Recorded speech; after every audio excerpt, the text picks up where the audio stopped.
Right, good morning. Now, if you run a tech exhaust on your motorcycle, whichever one it is, as long as it's got that type of silencer, even if it's the twin lower silencers or the tracker, whatever it is, that silencer from tech is repackable.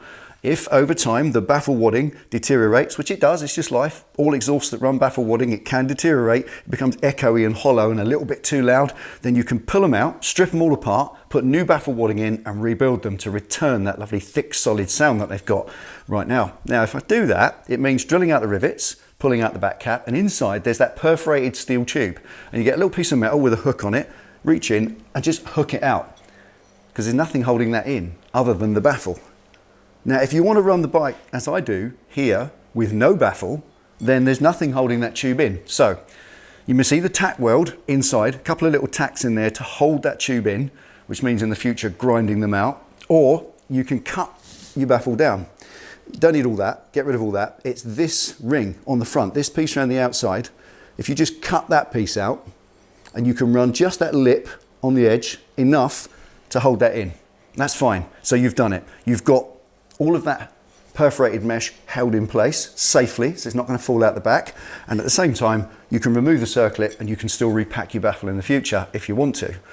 Best of both worlds. Now me personally, I don't want to tack weld it, but I don't want to butcher my baffle and cut that up. I need it for the future for various reasons, and we all know them, maybe MOT or whatever. So to keep that intact and not have to weld it, the only option left to me is to make that retaining ring. I've got a lathe, I've got some raw materials. I can make a little spacer ring that goes in there that holds that in place, and I don't have to cut that up.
Right, a satisfying job. I really enjoyed that. Now the inside diameter of that billet ring is exactly the same as the inside diameter of the perforated tube. So no restriction whatsoever.